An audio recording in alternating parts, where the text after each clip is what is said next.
जी बिल्कुल। अब इसका जवाब हम देने में लगे हुए हैं जी। और यदि लोग हमसे इतने असंतुष्ट हैं तो आप कृपया न केवल नवंबर दिसंबर महीने का याद रखें पिछले साल का, लेकिन मुझे बताइए कि हम इतने बलहीन हैं और लोग हमें इतना नापसंद करते हैं, तो जब कोलगेट का जो कांड है उसकी बड़ी बात हो रही थी पार्लियामेंट में, हम कर्नाटक में कैसे जीते? उत्तराखंड में किसकी सरकार थी, उसको किसने हटाया? हम। हिमाचल प्रदेश में किसकी सरकार थी, किसने हटाया? हम। आपका कहना है कि मई महीने में हम जीत सकते हैं तो उसकी कोई मतलब नहीं है, और दिसंबर महीने में हम हार गए तो हम बस बेड़ा गर्क हो गए। देखिए, यहाँ पर बात जीत और हार की नहीं है, और यहीं पर बात आकर टिकती है। क्या आप एक मजबूत विकल्प के तौर पर भी हैं? क्या जनमानस पटल पर आज आप अगर मान लीजिए कि भारतीय जनता पार्टी अपनी बढ़त बढ़ा रही है, मान लीजिए एक विकल्प के तौर पर, तो क्या आप नंबर 2 हैं? ऐसी स्थिति बनती हुई दिख नहीं रही है, लेकिन क्योंकि लोग आज आपको एक भ्रष्ट पार्टी के तौर पर देख रहे हैं, और ये भ्रष्टाचार का टैग आप पर नहीं लगना चाहिए था, क्योंकि आपके पास एक ऐसा प्रधानमंत्री है जो कि न सिर्फ ईमानदार है बल्कि जिसकी छवि पर हर कोई विश्वास करता रहा। तो एक ईमानदार प्रधानमंत्री की तथाकथित तौर पर ईमानदार सरकार न होना, यह विडंबना लोगों को समझ में नहीं आती है मणिशंकर जी। अच्छा जी, तो मई महीने में वो भूल गए थे? देखिए, देखिए, अगर आप कहेंगे, अगर आप ये कहेंगे कि दिल्ली में 3 टर्म आप जीते, 3 टर्म के बाद आपकी यह हार हुई, जाहिर सी बात है इस पर किसी ने आपके ऊपर टिप्पणी नहीं की, लेकिन एक छवि की बात होती है, और छवि आज कांग्रेस पार्टी की अगुवाई वाली यूपीए सरकार की, भ्रष्ट सरकार की बन रही है। मैं नहीं कह रहा बन चुकी है, मैं कह रहा हूं जी कि आपका ये कहना है, और मैं जानना चाहता हूं कि तथ्य क्या है। कैसा हो सकता है कि प्रधानमंत्री की छवि वहां कर्नाटक और उत्तराखंड और हिमाचल प्रदेश में और उसके साथ साथ मणिपुर और मिजोरम, तो चलिए कर्नाटक की बात करते हैं। येदियुरप्पा फैक्टर को क्या आप वहां पर डिनाई कर देंगे? जाहिर सी बात है बीजेपी का भीतरघात खुद ही बीजेपी के लिए भारी पड़ा। आप दोनों तरफ से जी अपना ही सवाल देना चाहते हैं जिससे कि हमारी छवि घटी। मैं बीजेपी को आपने अभी विकल्प बताया मुझे, तो येदियुरप्पा कौन से पार्टी के चीफ मिनिस्टर थे और क्यों वो निकाले गए? क्योंकि वो भ्रष्ट थे जी, और उनका भ्रष्टाचार शायद आप भूल सकते हैं, लेकिन कर्नाटक की जनता नहीं भूलती है। और वैसे ही आप कहते हैं कि मनमोहन सिंह जी एक ईमानदार व्यक्ति थे, और लेकिन उनकी छवि अब घट गई है। नहीं, मैंने ये नहीं कहा, मैं ये कह रहा हूं माना जाता है कि मनमोहन सिंह ईमानदार है, उनकी एक ऐसी छवि है, और ऐसे में एक ईमानदार प्रधानमंत्री की भ्रष्ट सरकार की छवि अपने आप में विरोधाभास है। ये सवाल है। आपका सवाल का कोई आधार है क्या? आप कहते हैं, क्योंकि कुछ लोगों के नजरिए में जो आप कह रहे हैं वो सही है कि इस ईमानदार प्रधानमंत्री के रहने के बावजूद उनकी सरकार भ्रष्टाचार से भरी हुई थी। मुझे लगता है कि कुछ तबकों का ये विचार हो सकता है, लेकिन जो जीत हमारी हुई है 5, 6, 7 राज्यों में, उससे बिल्कुल साफ नजर में आता है कि इस दृष्टिकोण के बावजूद एक वैकल्पिक दृष्टिकोण है जिसके अनुसार इस देश को एक रखना और इसकी प्रगति को आश्वस्त करना वो एक ही पार्टी कर सकती है, वो है कांग्रेस। इसीलिए हम जीतते हैं।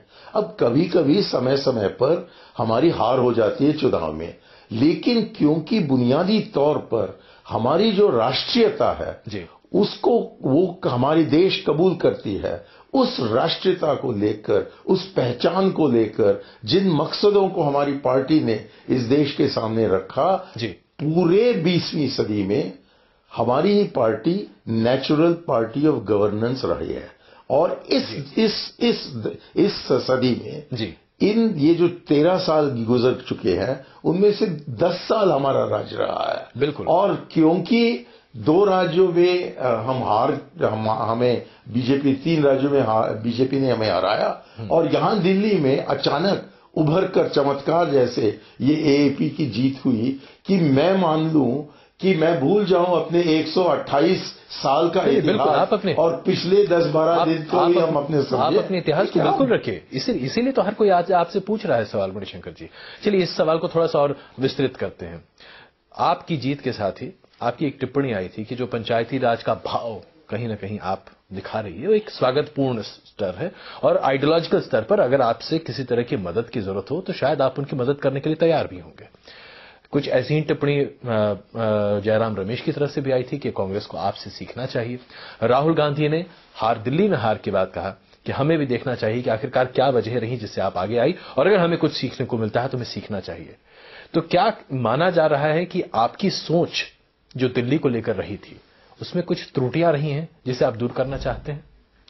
मैं तो किसी को भी स्वागत करता हूं जो बजाय हंगामा करने का हमारे लोकतंत्र के अंदर पहुंचे।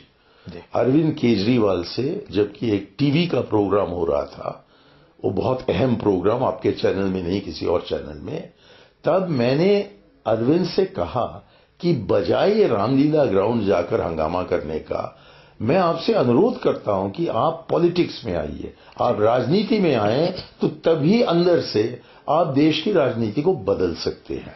तो मुझे बड़ी खुशी है कि उन्होंने मेरे सुझाव को माना। मैं ये नहीं कह रहा हूं कि मेरे कहने से वो माने, लेकिन बुद्धि चढ़ी और बजाय रामलीला ग्राउंड में नाच करने का वो राजनीति में आया। बड़ी खुशी की बात है। जो उन्होंने किया पिछले 1 साल में, उसके लिए मैं उनको मुबारकबाद देना चाहता हूं। वो भी एक नागरिक है और गजब की बात है कि हाँ, दिल्ली ही है, छोटा सा शहर, लेकिन इस दिल्ली में जो उन्होंने दिखाया कि हाँ, एक आम आदमी भी पॉलिटिक्स में आ सकता है, उससे शायद बहुत नौजवानों को प्रेरणा मिली होगी कि हाँ, वो भी हमारे राजनीति में उतर सकते हैं। ये भी जानने की बात है कि बहुत पैसे होने की जरूरत नहीं है, कोई खानदानी आदमी होने की जरूरत नहीं है। जो मैं हूं, मैं तो लाहौर का शरणार्थी हूं, मैं तो आपके देश में एक मेहमान सा बैठा हुआ हूं और मेरे कोई पैसे नहीं है, मेरा कोई राजनीतिक खानदान नहीं है। लेकिन जब मैं पॉलिटिक्स में आया और रहा हूं तकरीबन 25 साल से, तो कोई मेरे उदाहरण से प्रेरणा नहीं लेते, लेकिन शुक्र है कि अरविंद के प्रेरणा से वो लेते हैं। जहां तक कि पंचायत राज का सवाल है, अरविंद जी ने एक छोटा सा किताब, 10 सिफे का किताब ग्राम स्वराज पर लिखा था, जिसको कि उन्होंने मुझको भेजा और फिर उस पर चर्चा करने के लिए वो मेरे पास आए। और उनके एक बहुत वरिष्ठ साथी हैं योगेंद्र यादव, जो इस पंचायत राज काम में उन्होंने मेरा साथ अरसों से किया है। तो मैं समझता नहीं हूं कि पंचायत राज मात्र कांग्रेस का एक कार्यक्रम होना चाहिए। मुझको फक्र है कि जो वामपंथी लोग हैं उन्होंने बहुत अच्छा काम किया है त्रिपुरा में, पश्चिम बंगाल में, केरल में। जो हमारे रामकृष्ण हेगड़े हुआ करते थे, उनके साथ अब्दुल नजीर साहब थे, उन्होंने कर्नाटक में बहुत कमाल तरीके से शुरू किया था। वैसे ही एनटीआर जो थे वहां आंध्र प्रदेश में, उन्होंने भी किया। तो जब राजीव जी ने संविधान में संशोधन लाने के प्रस्ताव पेश किए, उसी समय उन्होंने कहा कि हर राज्य का और हर दल का जो अनुभव रहा है उसका मंथन करके हमने इस पंचायत राज का अमृत निकाला है। ये उनका भाषण में है 15 मई 1989। तो उसी विरासत में मैं बहुत खुश हूंगा यदि वो चाहें कि मेरी मदद लें, खास इसलिए कि अभी अभी मेरे नेतृत्व में और कांग्रेस सरकार ने मुझे चेयरमैन बनाया उस समिति का, उस विशेषज्ञों की समिति का। हमारा रिपोर्ट निकला है 1500 सिफे का। तो ये मामला जो है 10 सिफे में नहीं तय किया जा सकता है। आपका इसको अध्ययन करना चाहिए, तो और वो हम कर चुके हैं। और यदि योगेंद्र या कोई मुझसे आकर इसके बारे में बात करना चाहे या मुझसे बात भी न करें, मैं उनको भेंट कर दूंगा इस रिपोर्ट का और वो खुद उसको देखें। तो आपका ये सहयोग महज पंचायती राज के मुद्दे पर उनके साथ रहेगा, या आपको लगता है कि आइडियोलॉजिकली यानी वैचारिक स्तर पर भी आप अरविंद केजरीवाल या उनकी पार्टी की सोच के नजदीक हैं? मुझे लगता है और हमेशा ये लगा है कि भारत में सबसे मूल सवाल ये है कि हम एक हिंदुत्व राज बनेंगे या हिंदुत्व इस देश में राज करेगा या कि धर्मनिरपेक्षता करेगा। क्योंकि मैं समझता हूं जो हिंदुत्व में मायना रखते हैं, जो उसमें विश्वास रखते हैं, वो 100% हिंदुस्तानी नहीं बन सकते हैं। क्यों? क्योंकि इस देश की आबादी में तकरीबन 15% जो आबादी है वो